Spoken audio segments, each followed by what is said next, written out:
Bonjour à tous. Les temps sont difficiles, c'est vrai, mais il faut aussi se dire que c'est bientôt Noël, et c'est pour ça que j'ai décidé de vous sortir un petit tutoriel, histoire de former une petite parenthèse sympathique, histoire de vous inspirer pour des futures créations de Noël par exemple. Donc voilà, on se détend, c'est le début de la vidéo, c'est parti. Donc pour commencer, rien de plus simple, je prends une cloche en verre, donc je sais que c'est pas sa fonction principale, mais je voulais que l'intérieur du Père Noël soit creux, histoire qu'on puisse mettre quelque chose comme des bonbons par exemple. Et ensuite je prends de la pâte fimo rouge. Donc la première mission sera de recouvrir la partie en verre, sachant que le bouchon en liège on s'en fiche, enfin on n'en a pas besoin.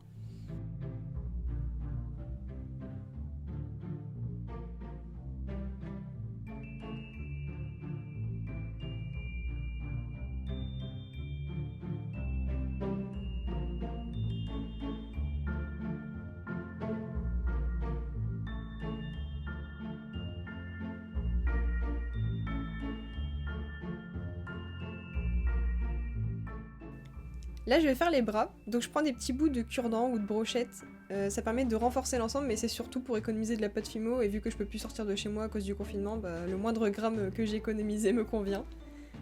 Et ensuite même principe pour les jambes mais forcément c'est un peu plus large que les bras, mais c'est très facile à fixer, il suffit juste de lisser la pâte entre la partie qu'on fixe et le corps.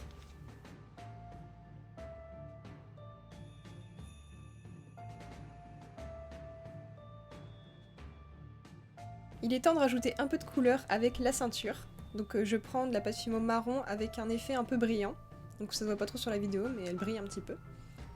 Et par contre, j'avais coupé beaucoup trop court, donc je l'ai refaite, mais à peu près 2 à 3 fois plus longue, histoire que ça fasse tout le tour, parce qu'au départ je voulais faire que sur la face de devant, alors qu'en fait bah, c'est bien aussi de travailler l'arrière de sa création, même si ça se voit moins. Et si vous voulez galérer moins que moi, bah, il faut mettre la ceinture avant de mettre les bras, parce que du coup là je suis en train de galérer à essayer de décoller les bras pour la caler juste en dessous. Petit tips.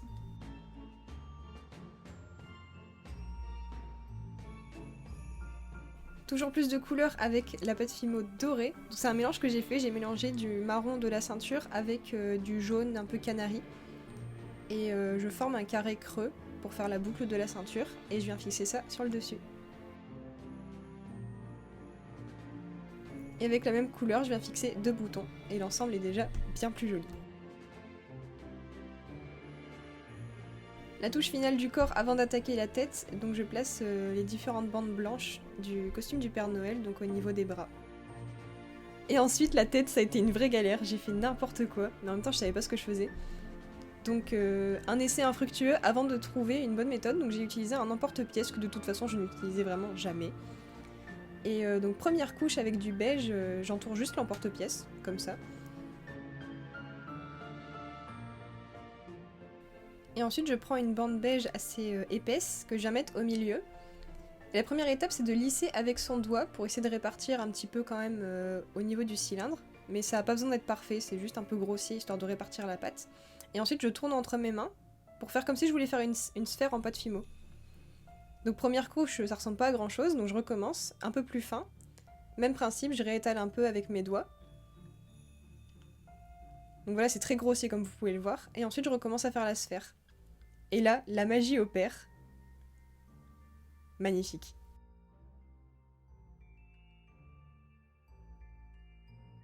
Maintenant mon but c'est de former les chaussures, donc je trouve un douting tool qui fait la même taille que la largeur des jambes, et je reprends la pâte fimo marron, la même que la ceinture. Et là bon, j'ai pas trop de conseils à donner, j'avoue que j'ai fait un peu au pif, je m'en sors jamais avec les chaussures, je sais jamais les faire. Mais ouais, du coup j'ai improvisé un peu quelque chose, ça ressemblait plutôt à ce que je voulais faire à la base, donc tant mieux pour moi. Et ensuite, vu que le douting tool faisait la même largeur, bah les chaussures rentrent parfaitement. Là, pour lisser un petit peu la jonction entre les deux, je rajoute une bande blanche, de toute façon c'est comme ça sur le costume du Père Noël.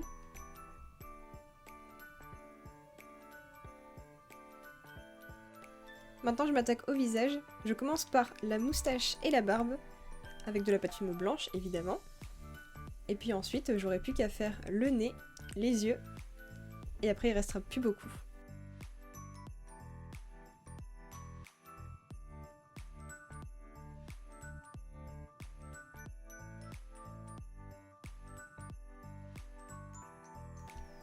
Donc là je fixe les yeux et ça termine la pièce principale du Père Noël parce que maintenant tout ce qu'on va faire ne sera plus directement attaché à la structure. Donc là par exemple je vais faire le bonnet, mais comme vous avez vu au début de la vidéo, on peut l'enlever justement pour accéder aux bonbons. Et là du coup je prends un douting tool qui a la même taille que la tête, à peu près, et je façonne le bonnet. Donc avec de la pâte fimo rouge bien évidemment. Je vérifie si ça fonctionne. Je termine par fixer une bande blanche au bord et une boule blanche sur le bout. Et le bonnet est prêt. Je fixe quelques cheveux à l'arrière quand même, histoire de travailler l'arrière de la création, même si, comme je l'ai dit, c'est un peu moins important. Et c'est terminé. Maintenant, il nous reste notre touche un petit peu creepy que j'avais envie d'ajouter, parce que j'ai pas eu le temps de faire mon tuto d'Halloween, et je me suis dit, bon, on peut combiner les deux potentiellement. Donc là, j'ajoute une sorte de boucle de fer dans le bonnet, et j'ajouterai une autre boucle sur le cerveau pour fixer les deux ensemble.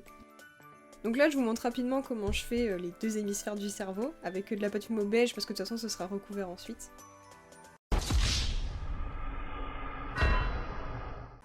Tout le monde fait des erreurs, ok. On va faire comme si on n'avait rien vu. Regardez-moi plutôt former les surconvolutions du cerveau avec un boudin fin rose. Et donc je fais ça de chaque côté, et on aura notre magnifique cerveau que je peux fixer à la boucle. On cuit le tout, et ensuite il n'y a plus qu'à fixer. Donc pour ça j'ai besoin de ma petite pince fine que j'ai achetée avant le confinement. Et je mets juste un anneau ouvert entre les deux. Il n'y a pas besoin de plus, parce que sinon ça fait trop long. Et comme ça, on a la petite surprise quand on soulève le bonnet. Je trouve ça drôle. Et voilà, c'est la fin de ce tuto, j'espère que ça vous aura plu. Montrez-moi que vous êtes toujours sur la chaîne, aimez la vidéo, commentez-la, partagez-la. Si vous êtes nouveau sur la chaîne, abonnez-vous, activez la cloche pour avoir les notifications des prochaines vidéos. De toute façon, il n'y en a pas souvent, donc vous serez pas spammés. Et en attendant la prochaine vidéo, portez-vous bien, prenez soin de vous, et à bientôt!